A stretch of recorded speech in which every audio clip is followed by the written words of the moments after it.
I stood at the altar, under a canopy of white orchids, holding the hands of the man I loved. The string quartet had faded into a soft, echoing silence. 200 guests were seated in the pews of the oldest cathedral in the city, waiting for me to speak. I opened my small, leather-bound vow book. I had spent 3 weeks carefully writing my promises to Julian. But the handwriting on the page staring back at me wasn't mine. The ink was different. The cursive was sharp, elegant, and completely foreign. I looked at the first sentence, and the blood drained out of my face. I, Clara, stand before you today knowing I am unworthy of the Sterling family legacy. I apologize for my background, and I beg your forgiveness for tying my common life to your exceptional one. I stopped breathing. I looked up from the page. Sitting in the front row, wearing an ivory dress that looked dangerously close to white, was my mother-in-law, Evelyn. She was smiling. Not a joyful smile. A flat, victorious, terrifying smile. She had sneaked into the bridal suite and replaced my vows with a forged confession of my own worthlessness. She thought she had me trapped. If I read it, I stripped myself of my dignity in front of the entire city. If I started screaming and crying, I looked like an unstable, hysterical bride. Exactly the narrative she'd been pushing for 18 months. But what Evelyn didn't know, what nobody in that cathedral knew except me and the sound engineer at the back of the room, was that the tiny lapel microphone clipped to my groom's jacket had been switched on 15 minutes early, and it had caught everything. Welcome back to Calm Drama Stories. This is the channel for women who refuse to be the victim in someone else's script, and who know that the best way to handle a manipulator isn't to yell, it's to hand them a microphone. If you've ever had an in-law who tried to make you feel small, you are going to want to hear how this one ends. Drop a comment, tell me where you're watching from, and make sure you subscribe. Let's get into it. To understand the absolute audacity of Evelyn Sterling, you have to understand how she measures human value. The Sterlings own half the commercial real estate in Atlanta. Evelyn measures people by their zip codes, their lineage, and their country club memberships. I am a public school teacher. I grew up in a rented duplex. I drive a Honda that rattles when I turn the heater on. When Julian proposed to me, Evelyn didn't congratulate us. She looked at the ring, then looked at my face, and asked, "Are you sure you want to take on the pressure of our circles, dear? You don't strike me as someone who swims well in deep water." For 18 months, Evelyn waged a quiet, bloodless war against me. She operated purely through deniable sabotage. When we went dress shopping, she accidentally spilled a glass of red wine on the gown I loved, calling it a clumsy mistake. At our engagement party, she introduced me to her friends as Julian's little charity project.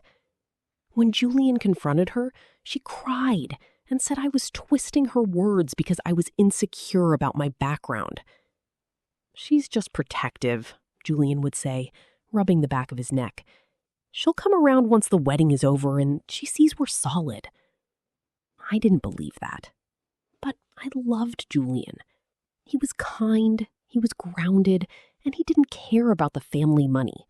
He cared about me. So I swallowed my pride. I smiled through the passive-aggressive comments. I let Evelyn take over the catering, the floral arrangements, and the venue bookings because Julian said it would make her feel included. I thought giving her control of the party would protect the marriage. I was wrong. Giving a manipulator control doesn't satisfy them.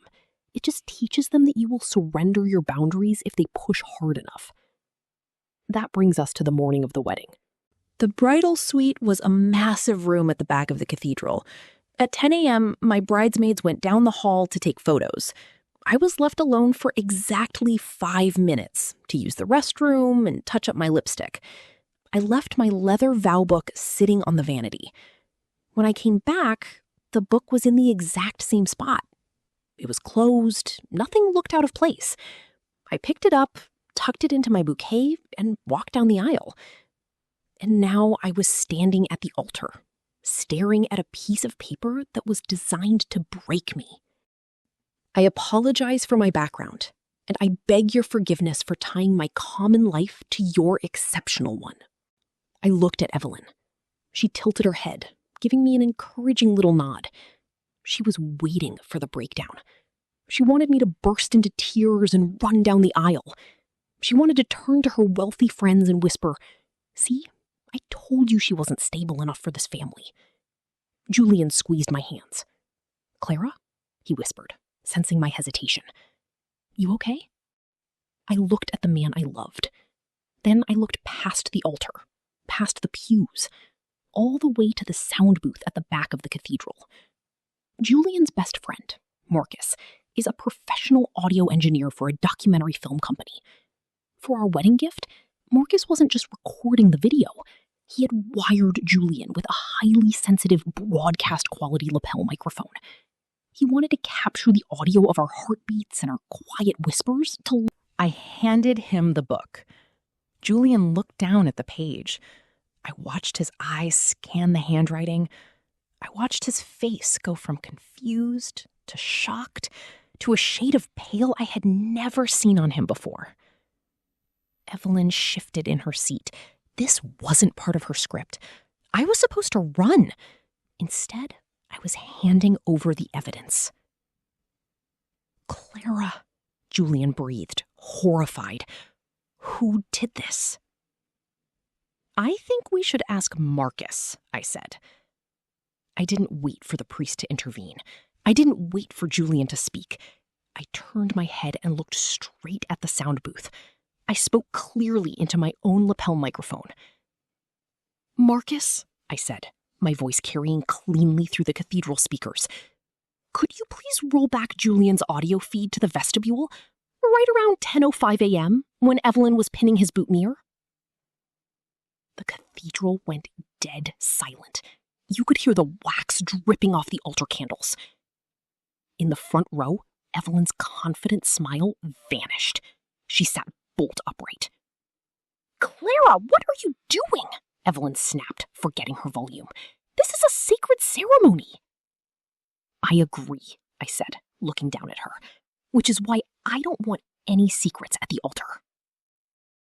At the back of the room, Marcus didn't hesitate. He had known me for years. He hit a button on his soundboard.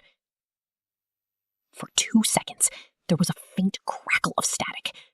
And then, echoing through the massive stone architecture of the church, came the unmistakable, crystal-clear voice of my mother-in-law. "Julian," Evelyn stammered, standing up. Her voice was frantic, pitched high with panic. "Julian, that was taken out of context. It's a deep fake. She faked it with AI. Clara has always been out to get me." "It was recorded 15 minutes ago, Mom," Julian said. His voice didn't yell. It was deadly, terrifyingly quiet. It went straight from my chest to the soundboard.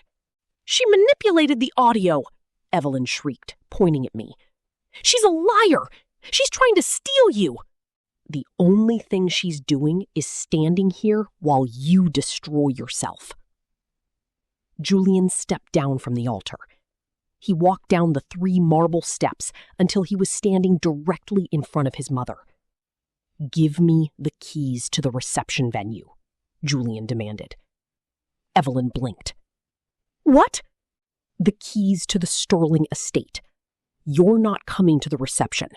You're not staying for this wedding. You are leaving. Now." Evelyn's panic vanished, instantly replaced by the vicious, calculating arrogance that had kept her in power for decades. She straightened her posture and glared at her son. "You can't kick me out," Evelyn said coldly. "I paid for the reception venue. I paid for the catering. I paid for the flowers. If I leave, I am calling the vendors and canceling every single contract. You will have a ceremony, and then your little commoner wife can serve your guests fast food in the parking lot." A ripple of gasps moved through the pews. She was blackmailing her own son at the altar. She was leveraging her wealth to force us into submission. Julian flinched. He knew she wasn't bluffing. Evelyn would burn the entire evening to ashes just to prove she held the match. But she didn't hold the match. I did. "Cancel them," I said. I stepped down from the altar and stood next to Julian. I looked at Evelyn, and I let myself smile. "Go ahead, Evelyn. Call the venue. Call the caterer. Call the florist. Tell them you're pulling your funding." Evelyn narrowed her eyes. "Don't tempt me, Clara. I will ruin this night for you." "You can't," I said smoothly, "because your name isn't on the contracts anymore." Evelyn froze. "What are you talking about?" "3 weeks ago," I said, making sure my voice carried to the front pews. "You threatened to cancel the florist because I wouldn't let you invite your bridge club. You thought I didn't take you seriously. But I did." I looked out at the silent, staring crowd, then back to my mother-in-law. "Julian and I took our house down payment, all $60,000 of my personal savings. I drove to the venue, the caterer, and the florist. I paid off every single one of your deposits in cash. I transferred the contracts into my name, and I signed a clause explicitly barring Evelyn Sterling from making any alterations to the event." Evelyn's jaw actually dropped. "You don't own this wedding, Evelyn," I whispered. "You don't own the food, you don't own the venue, and you don't own me. The only thing you own is the humiliation you just broadcast to 200 people." Evelyn looked around the church. She looked for an ally. She looked for someone to nod, someone to side with her, someone to validate her cruelty. But her friends were staring at her in horror. The mayor's wife refused to make eye contact. Her country club peers were whispering behind their programs. She had exposed herself as a petty, vindictive saboteur, and in their world, bad behavior was forgivable, but public embarrassment was a death sentence. "Julian," Evelyn pleaded, her voice cracking. "Julian, please." "Leave, Mom," Julian said, turning his back on her, "before I have the groomsmen carry you out." Evelyn Sterling picked up her clutch. She didn't look at me. She didn't look at the crowd. She turned around and walked down the center aisle of the cathedral, her heels echoing against the marble. The heavy oak doors at the back of the church opened, and then they swung shut behind her. Julian turned to me. He was breathing hard. He looked at the forged vow book in his hand, crumpled it up, and handed it to a groomsman. "I don't have my vows," I told him quietly. "She took the real ones." Julian smiled. It was a tired, beautiful, genuine smile. "Then just tell me the truth."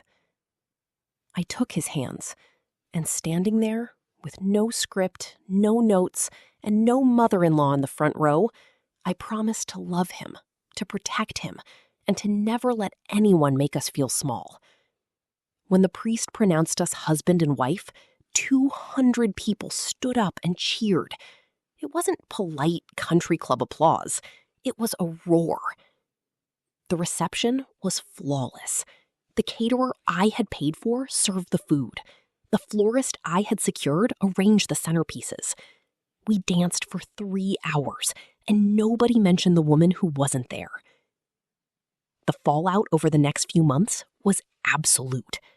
Evelyn's social circle evaporated overnight. In high society, you can be ruthless, but you cannot be caught. The story of the lapel mic spread through the country club faster than a wildfire. She stepped down from 2 charity boards citing health reasons, but everyone knew the truth. Julian went low contact with his parents. We see his father occasionally for lunch, but Evelyn is barred from our home. She tried to send a letter a few months later, blaming the wedding incident on a bad reaction to anxiety medication. I didn't even open it. I dropped it straight into the shredder. I learned something valuable standing at that altar. When someone tries to rewrite your story, you don't have to scream to stop them. You don't have to play their games.